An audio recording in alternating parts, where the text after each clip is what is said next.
नमस्कार बंधू भगिनींनो, सनातन सत्य या आपल्या सर्वांच्या आवडीच्या आध्यात्मिक यूट्यूब चॅनलमध्ये आपणा सर्व श्रद्धाळू भक्तांचे, ईश्वराच्या लाडक्यांचे व लाडक्या निंदकांचे देखील मनपूर्वक स्वागत। बंधू भगिनींनो, शुक्रवार दिनांक 8 मार्च 2024 रोजी महाशिवरात्री येत आहे। खरं पाहिलं तर प्रत्येक महिन्यामध्ये एक शिवरात्री असते। अशा 11 शिवरात्री असतात आणि 12व्या महिन्यामध्ये म्हणजे 12व्या वेळा जी येते ती महाशिवरात्री असते। आणि महाशिवरात्रीचं विशेष असं महत्त्व आहे। आपणा सर्वांना माहीतच आहे की शिवशंभो हे आदिदेव आहेत आणि त्यांचं वर्णन करण्यासाठी आपणाजवळ शब्द देखील नाहीत। अशा शिवशंभोंची सर्वात प्रिय रात्र म्हणजे महाशिवरात्र। आता अनेक जणांचा असा प्रश्न आहे की महाशिवरात्री म्हणजे काय? काय झालं महाशिवरात्री दिवशी? त्याचं महत्त्व एवढं काय आहे? त्यानंतर महाशिवरात्रीचे पूजन कसं करायचं? आणि सर्वप्रथम शिवलिंगाची पूजा कोणी केली? महाशिवरात्रीच्या रात्री जागरण का करायचं? याचं सर्व मार्गदर्शन मी आज करणार आहे। कारण सनातन सत्य चॅनल दंतकथा सांगत नाही तर तो त्याच्या पाठीमागचं तत्वज्ञान सांगतो आणि महाशिवरात्रीच्या रात्रीचं तत्वज्ञान सुद्धा मी आज तुम्हाला सांगणार आहे। पहा, ज्यावेळेला सृष्टीची निर्मिती झाली त्यावेळेला ब्रह्मदेव आणि विष्णू या दोघांच्या मध्ये भांडण लागलं की तू श्रेष्ठ की मी श्रेष्ठ, म्हणजे श्रेष्ठत्वावरून त्यांचं भांडण चालू झालं। अशा वेळेला त्या दोघांच्या मध्ये एक अग्निस्तंभ निर्माण झाला, ज्याचा वरच्या टोकालाही अंत नव्हता आणि खालच्या टोकालाही अंत नाही, असा अनादी अनंत अग्नीचा स्तंभ, प्रचंड अग्निस्तंभ निर्माण झाला। त्यावेळेला ब्रह्मदेव आणि विष्णू यांची अशी चर्चा झाली की याचा शेवट कुठं आहे आणि सुरुवात कुठं आहे हे पाहूया। ब्रह्मदेव वरच्या टोकाला निघून गेले, विष्णू खालच्या टोकाला निघून गेले। ते थकले, परंतु त्या अग्निस्तंभाचा अंत लागला नाही। शेवटी दोघांनी थकून जाऊन शिवशंभोला विनंती केली की आपण आपल्या मूळ स्वरूपात या, आम्ही चुकलो। आणि त्यावेळेला तो अग्निशिवलिंग अग्निस्तंभ छोटा छोटा झाला, त्याची एक ज्योत प्रकट झाली आणि त्यातून शिवलिंग निर्माण झाले। आणि महाशिवरात्री ही खऱ्या अर्थानं शिवलिंगाचं प्रकट दिन आहे। म्हणजे या दिवशी शिवलिंग निर्माण झालं म्हणा, किंवा शिवाची भक्ती आपण कशी करायची, कारण शिव निराकार आहे आणि याची खरी भक्तीची सुरुवात षोडोपचारे म्हणा, अभिषेकद्वारे म्हणा, याची सुरुवात महाशिवरात्री दिवशी झाली। आणि ही रात्र मला अत्यंत प्रिय आहे असं भगवान शिवानी सांगितलेलं आहे। आता ज्यावेळेला हे शिवलिंग प्रकट झालं त्यावेळेला त्याचे प्रथम पुजारी कोण असतील, त्याची प्रथम पूजा कोणी केली असेल तर ती म्हणजे ब्रह्मदेव आणि विष्णू या दोघांनी शिवलिंगाची प्रथम पूजा केली।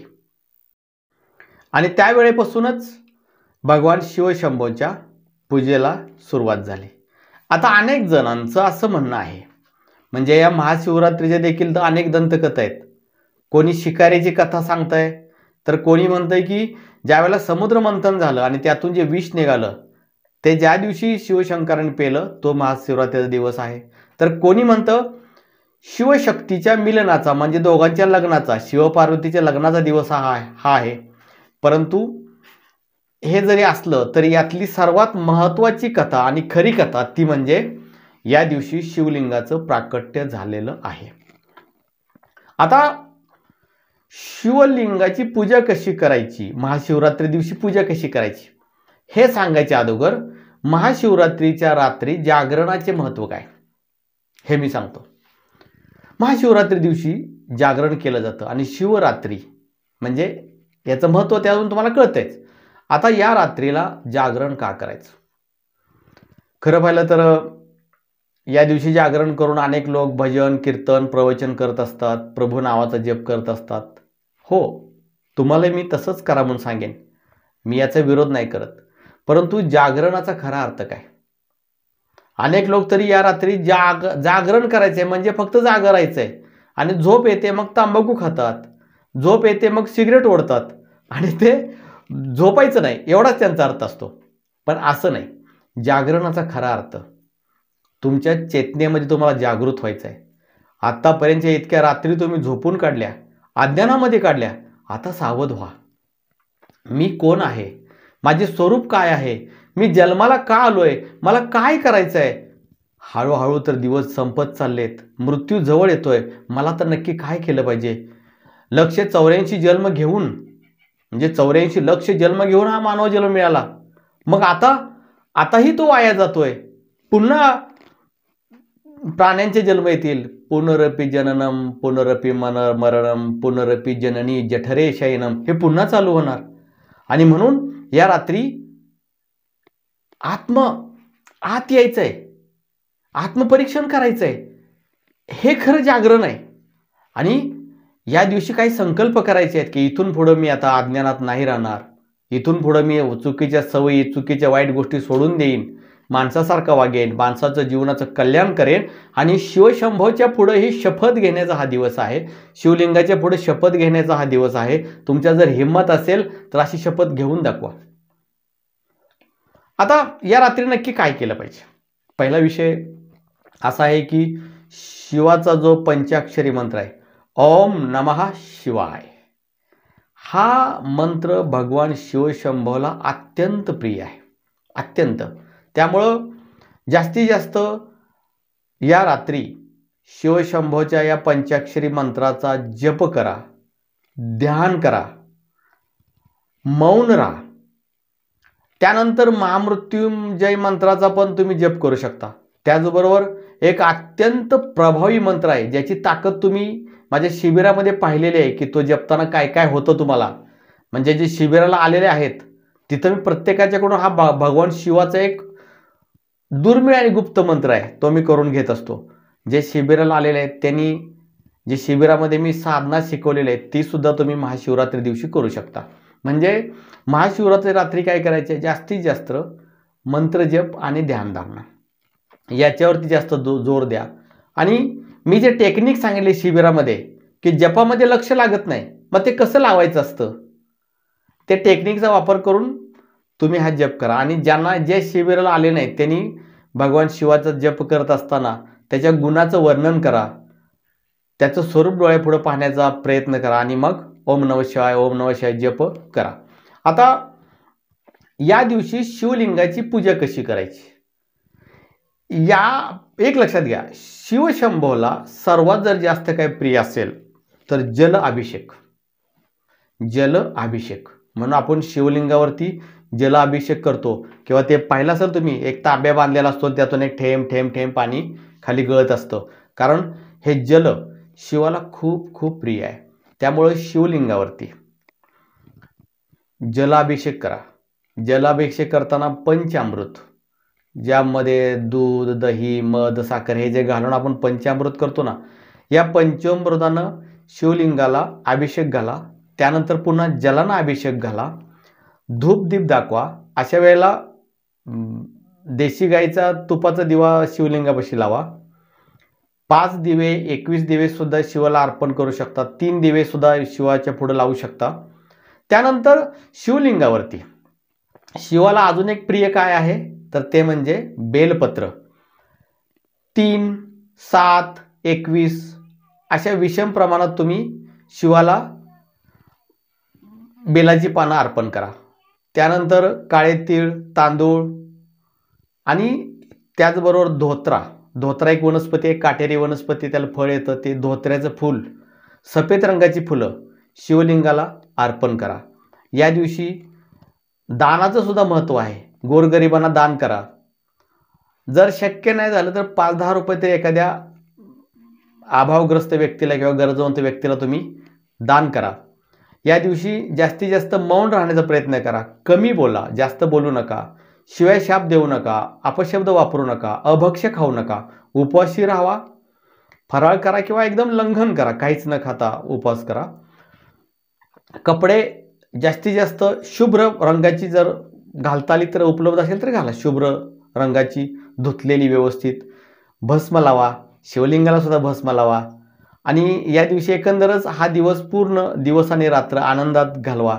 संपूर्ण रात्र मी जे पाठीमाग व्हिडिओमध्ये सांगितलेले संपूर्ण रात्र घरामध्ये सुगंध पसरेल याची व्यवस्था करा. धूप दीप सुगंधी लावा, फुले सुगंधी राहा आणि एकंदरच एक आनंदानं ही शिवरात्र साजरी करा.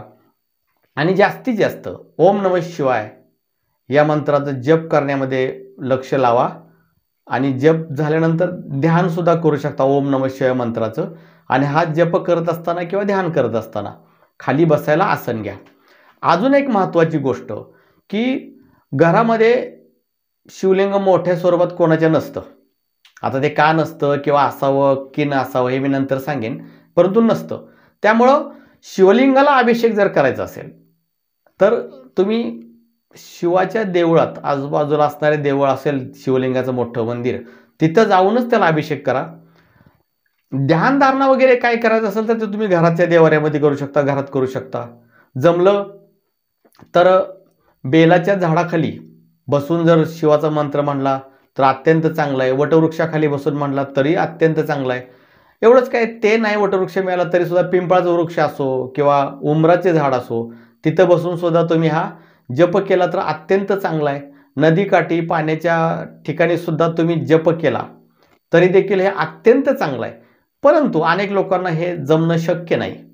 त्यावेळेला तुम्ही घरात सुद्धा करू शकता. आणि जर बाहेरच्या खुल्या वातावरण जर तुम्हाला करता आला तर खूपच चांगला आहे, तर बाहेर सुद्धा करू शकता. आता उपासाला काय खायचं काय नाहीचं हा ज्याचा त्याचा विषय ठरलेला असतो. त्यात मी ज्यादा या अशा गोष्टी ज्यादा पडत नाही.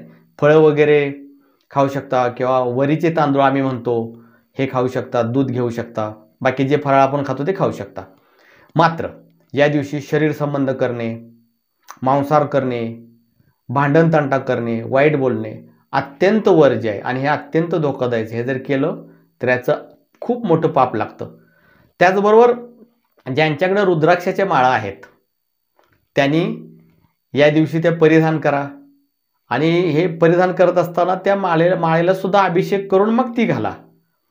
आता अनेक लोकांनी माझ्याकडं सिद्ध केलेल्या रुद्राक्षांच्या माळा मागवलेल्या आहेत, परंतु शिवरात्री दिवशी तुम्हाला ते मिळणार नाहीत. कारण शिवरात्री दिवशी मला त्या लागायच्या आहेत. सिद्ध करण्याची प्रक्रिया आत्ताशी चालू झालेली आहे. शिवरात्री दिवशी त्याची अंतिम प्रक्रिया होईल आणि त्यानंतर मी तुम्हाला पाठवून देईन. म्हणजेच एकंदरच पाहता शिवरात्री अशा स्वरूपात साजरी करा. भगवान शिवाला शरण जा. तो आदिदेव आहे, कल्याणकारी आहे. आणि माणसालाच काय राक्षसांना आणि भूतांना देखील जवळ करणार आहे, सर्पाला सुद्धा जवळ करणार आहे. ज्याला कोणी नाही त्याला शिव आहे. खऱ्या अर्थानं देवाची व्याख्या शिवशंभोला शोभून दिसते. पहा, ज्यांना कोणी विचारत नाही त्यांना शिवशंभो जवळ करतोय. जी जागा वर्जित आहे त्या स्मशानाला सुद्धा त्यानं आपलं मानलंय. असा हा लाडका शिव शंभो आनंदानं ओम नमः शिवाय, ओम नमः शिवाय, ओम नमः शिवाय. काय हरकत आहे? रोज प्रॉब्लेम म्हणून ओरडत आहे. आता ओम नमः शिवाय, ओम नमः शिवाय महाशिवरात्री दिवशी करा आणि ही सर्व साजरी करा. त्याचबरोबर आपणा सर्वांना माझी एक विनंती आहे. दर महिन्यात मी ध्यानधारणा योग शिबिर घेत असतो. यामध्ये बरंच काय शिकवतो. ते आता सांगायला माझ्याजवळ इतका वेळ नाही, त्यासाठी मी सेपरेट व्हिडिओ बनवलेत. पण त्यामध्ये शिवशंभोचा एक दुर्मिळ मंत्र आणि गुप्त मंत्र जो घेतोय याचे परिणाम लोकांना, शिबिरात आलेल्या लोकांना माहीत आहेत की किती चांगले परिणाम होत असतात. तर हे असं शिबिर मार्च 2024चं शिबिर आहे. रविवार दिनांक 17 मार्च 2024 रोजी. आता मी जो नंबर दिलेला आहे फोन नंबर, या फोन नंबरवरती आपण कॉन्टॅक्ट करायचा आहे आणि शिबिराविषयी तुम्हाला अधिक माहिती घ्यायची आहे. शिबिरामध्ये जागा कमी असल्यामुळे तुम्ही जितक्या लवकर तुमचं नावाचं रजिस्ट्रेशन कराल तितक्या लवकर तुमची जागा निश्चित होईल.